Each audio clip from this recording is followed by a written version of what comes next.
ప్రభువు పిలుపు నీకు వచ్చే సమయం ఆసన్నమైంది. ఎవరికి ఎప్పుడు ఆయన పిలుపు వస్తుందో చెప్పలేము గనుక ఎప్పుడూ మనం సిద్ధమై ఉండాలి.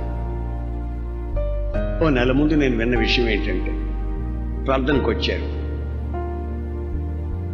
వెళ్తున్నారు వాళ్ళ గ్రామానికి వెళ్ళిపోయారు. ఇల్లు అక్కడ ఉంది, ఇక్కడ ఆటో మలుపు తిప్పుతున్నాడు. ఎవడో లారీ వాడు వచ్చి ఆటో కొట్టాడు. దాంట్లో పెద్ద బైబిల్ పట్టుకుని ముసుగేసుకుని ప్రార్థనలో ఉన్న సహోదరిని ప్రభు పిలిచాడు.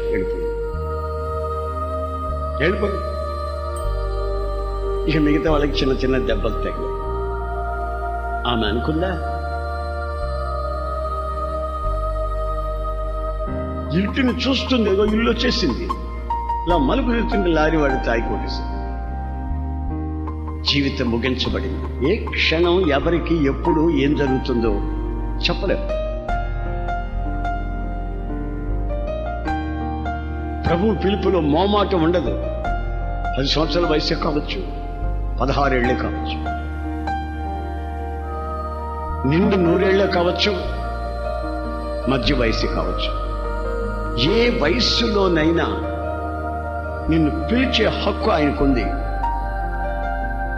పిలిచినప్పుడు నీవు సిద్ధముగా ఉండి ఆయన్ని దర్శించబోతున్నావా?